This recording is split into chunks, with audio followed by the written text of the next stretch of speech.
শেখ হাসিনা একটা সাইকোপ্যাথ, কিন্তু শেখ মুজিব একজন ভালো মানুষ। আসুন আমরা এই ভালো মুজিবের 7টি ভালো কাজ দেখি। 1975 সালের 25শে ফেব্রুয়ারি দ্য নিউ ইয়র্ক টাইমস পত্রিকায় Bangladesh made a one party state শিরোনামে একটি প্রতিবেদন প্রকাশিত হয়, যেখানে উল্লেখ করা হয় Sheikh Mujib banned all existing political organisation.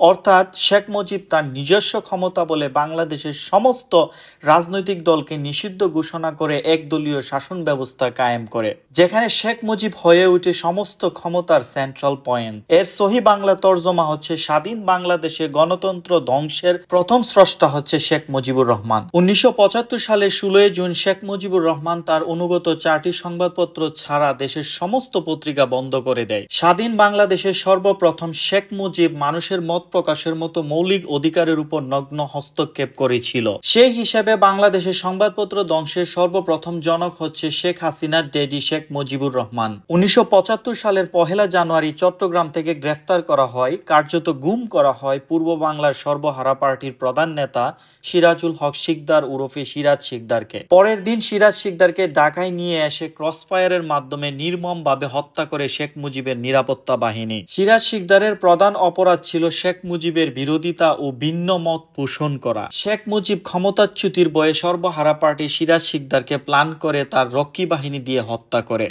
Siraj শিকদারকে হত্যার পর শেখ মুজিবুর রহমান দম্ভের সঙ্গে বলেছিল, কোথায় আজ সেই সিরাজ শিকদার? বাংলাদেশে ক্রসফায়ারের মাধ্যমে বিচার বহির্ভূত হত্যাকাণ্ডের প্রথম জন্মদাতা ছিল শেখ মুজিব। বাংলাদেশের ইতিহাসে সবচেয়ে বড় প্রাতিষ্ঠানিক সন্ত্রাসী সংগঠন ছিল জাতীয় রক্ষী বাহিনী। এই রক্ষী বাহিনী হত্যা, গুম, ধর্ষণ, ভিন্নমতের উপর নির্যাতন ও শেখ মুজিবের সমালোচকদের দমন সহ এমন কোনো অনৈতিক কাজ ছিল না যে তারা করে নাই। এই বাহিনীটিতে জনবল ছিল 16,000-এর বেশি, যারা সরাসরি ইন্ডিয়ার র দ্বারা প্রশিক্ষণপ্রাপ্ত ছিল। বিনা ওয়ারেন্টে যে কোনো ব্যক্তিকে গ্রেফতার করার মতো অলৌকিক ক্ষমতা দেওয়া হয়েছিল এই বাহিনীটিকে। আর এই রক্ষী বাহিনীর ইন্ডেক্স ফিঙ্গার ছিল স্বয়ং শেখ মুজিবুর রহমান। অর্থাৎ শেখ মুজিবের হাতের ইশারায় যে কাউকে যে কোনো সময় তুলে আনার জন্য এই বাহিনী ব্যবহার করা হতো।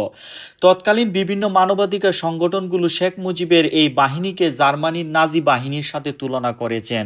সাংবাদিক অ্যান্টনি ম্যাসকারেনহাস তার ঐতিহাসিক গ্রন্থ বাংলাদেশ এ লেগেসি অব ব্লাড এই বইতে তিনি উল্লেখ করেন, রক্ষী বাহিনী প্রায় 30,000 মানুষকে হত্যা করেছে সেই সময়। আর এইদিকে তৎকালীন জাতীয় সমাজতান্ত্রিক দলের তথ্যমতে রক্ষী বাহিনী প্রায় 60,000-এর বেশি মানুষকে হত্যা করেছে সেই সময়। বাংলাদেশের ইতিহাসের সবচেয়ে ভয়াবহ দুর্ভিক্ষ হচ্ছে 1974 সালের দুর্ভিক্ষ। এই দুর্ভিক্ষে বেসরকারি হিসেবে প্রায় 15 লক্ষের বেশি মানুষ খাবারের অভাবে মারা যায়। আর এই 15 লক্ষ মানুষকে শেখ মুজিব মাত্র 27,000 দেখিয়েছিল। অপরদিকে 1971 সালের মুক্তিযুদ্ধে প্রায় 3 লক্ষ মানুষ মারা গেলেও সেই 3 লক্ষকে শেখ মুজিব 30 লক্ষ বানিয়েছিল শুধুমাত্র বৈদেশিক ডোনেশনের লোভে। 1974 সালের দুর্ভিক্ষকে অনেকেই ন্যাচারাল ডিজাস্টার বলতে চায়, কিন্তু আসলেই কি এটা ন্যাচারাল ডিজাস্টার ছিল? বিভিন্ন ইতিহাসবিদ ও অর্থনীতিবিদরা এই দুর্ভিক্ষের বিভিন্ন প্রধান কারণ তুলে ধরেন। এর মাঝে শেখ মুজিব ক্যাবিনেটের ব্যাপক দুর্নীতি, অপর্যাপ্ত খাদ্য সংরক্ষণ ও বিতরণ ব্যবস্থা, কালোবাজারি ও মজুতদারি, চোরাচালান, খাদ্যশস্য বিতরণ ব্যর্থতা ইত্যাদি অন্যতম কারণ ছিল। সবচেয়ে মর্মান্তিক বিষয় হচ্ছে, একদিকে খাবারের অভাবে মানুষ জীবন মৃত্যুর সাথে পাঞ্জা লড়ছে, আর অন্যদিকে একজন নেতা তার সন্তানের রাজকীয় বিবাহ উদযাপন করছে। এখন আপনাদের বলতে হবে সেই নেতাটির নাম কি? আমার প্রিয় একজন লেখক হুমায়ুন আহমেদ স্যার তার দেওয়াল উপন্যাসের 85 পৃষ্ঠায় একটি দর্শনের ঘটনা তুলে ধরেন। তিনি লিখেন, গাজীপুরের টঙ্গীতে একজন নববিবাহিত দম্পতি ট্যাক্সি করে বাড়িতে যাচ্ছিলেন। হঠাৎ দুর্ধর্ষ সন্ত্রাসী মোজাম্মেল নামক এক ব্যক্তি ও তার দলবল সহ সেই ট্যাক্সিটিকে আটকিয়ে দেন এবং সেই ট্যাক্সি ড্রাইভার ও নববিবাহিত তরুণীর স্বামীকে কুপিয়ে হত্যা করে তাদের মৃতদেহ নদীতে ফেলে দেয়। পরবর্তীতে মোজাম্মেল ও তার বন্ধুরা মিলে সেই নববিবাহিত মেয়েটিকে মিলে দর্শন করে। দর্শনের 3 দিন পর মেয়েটির বিকৃত ডেড বডি টঙ্গীর ব্রিজের নিচে পাওয়া যায়। পরবর্তীতে মেজর নাসের নামক একজন সেনা কর্মকর্তা সেই দর্শক মোজাম্মেলকে আটক করে।